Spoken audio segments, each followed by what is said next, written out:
Did you ever float down the stairs as a child? You just sort of floated from the top to the bottom without touching any of the steps?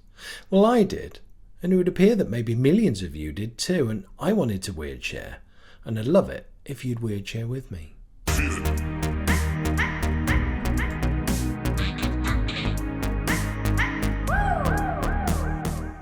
7-year-old me lived in a very strange house in Sutton Coldfield. A lot of very weird things happened in that house. I was in the bedroom at the front shown here, and the stairs were just outside my bedroom. So this is what happened. It was night time, and in our house we had switchback stairs, which meant that you came down half the staircase, turned on the landing, and then came back down the second half. And the feeling I'd had up until then was everything was normal and no idea what was going to happen. And I don't remember trying to make this happen. It just sort of started, and this magical feeling came across me as it was happening. A sort of calm excitement with no fear at all. And I didn't consider what was happening dangerous in any way. It just felt completely normal. I felt in full control of the whole situation, and it was the most natural feeling on earth. I think that's the really strange thing about the whole episode for me, is just how natural it felt to do this. Was it natural for you? Let me know in the comments. Now, I only floated down the first half of the stairs, not the second half, and I'm not sure why. In my case, although it was night time, the rest of the family were up and downstairs in the lounge with the door closed. And I walked the other half of the stairs down into the kitchen where I spoke to my mum. I told her what had just happened and asked her to watch as I went back up to the main stairs, the ones that I hadn't floated down, and tried to do it again. And absolutely nothing happened. The reason my mum believed me, I think, was there were other really strange things happening in that house at the time, and I think my mum believed probably that anything was possible. I think what really stands out was how much slower the floating was than walking down the steps would have been normally. I think it was something like twice as slow as you would normally walk down the stairs. Was that the same for you? So I couldn't recreate the floating, and it did feel like the magic feeling was not mine to control. Like it came to me of its own accord and left just as quickly. Some people have mentioned seeing a dark figure at the bottom of the stairs. No one's account did they say it was scary or sinister or something they didn't enjoy, so I can only take it that this dark figure was some form of enabler. Did you have a dark figure in your experience? Again, let me know. So here's what I figured out. Countries this has happened in appears to be the US, UK and Germany. It's happened to male and females from 4 to 8 years old. Most people it only happened once to, but some have had it twice. It seems to be something that happened in the 1970s and the 1980s. Most were alone when it happened, but some had a dark figure at the bottom of the stairs. And this happened to everyone at night. Okay, so let's look at some theories about what might be happening here. Number 1. The theory that most people who have not experienced floating down the stairs is that it's an early memory of being carried down the stairs by an adult.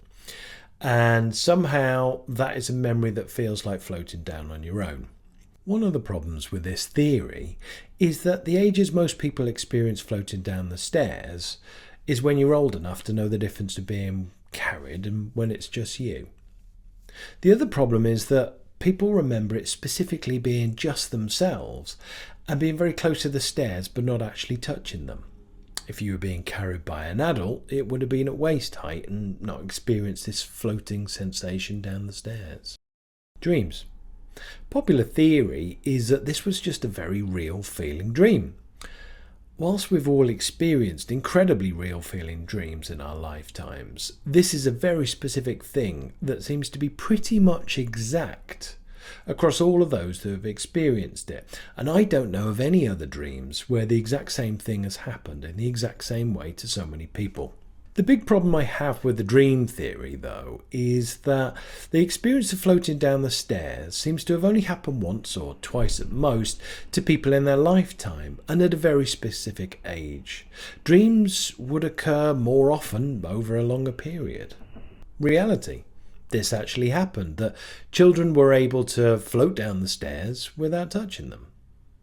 One of the big reasons I believe this to be true is because it actually happened to me, and as a 7-year-old, I knew the difference between dreams and reality even back at that age.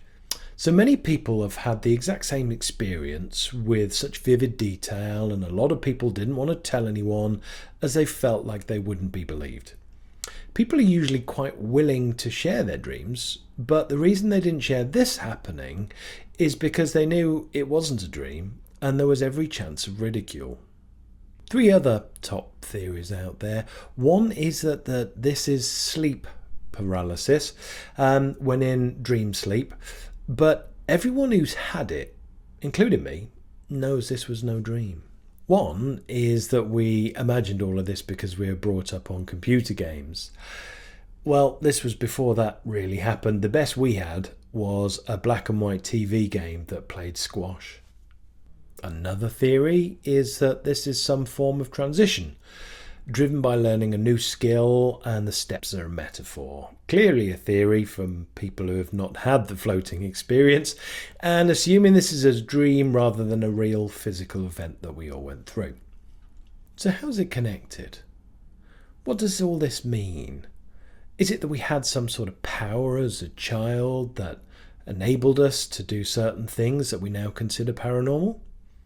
Is age a factor, like with poltergeists only presenting when there are young children in the house? Children remembering past lives or seeing ghosts?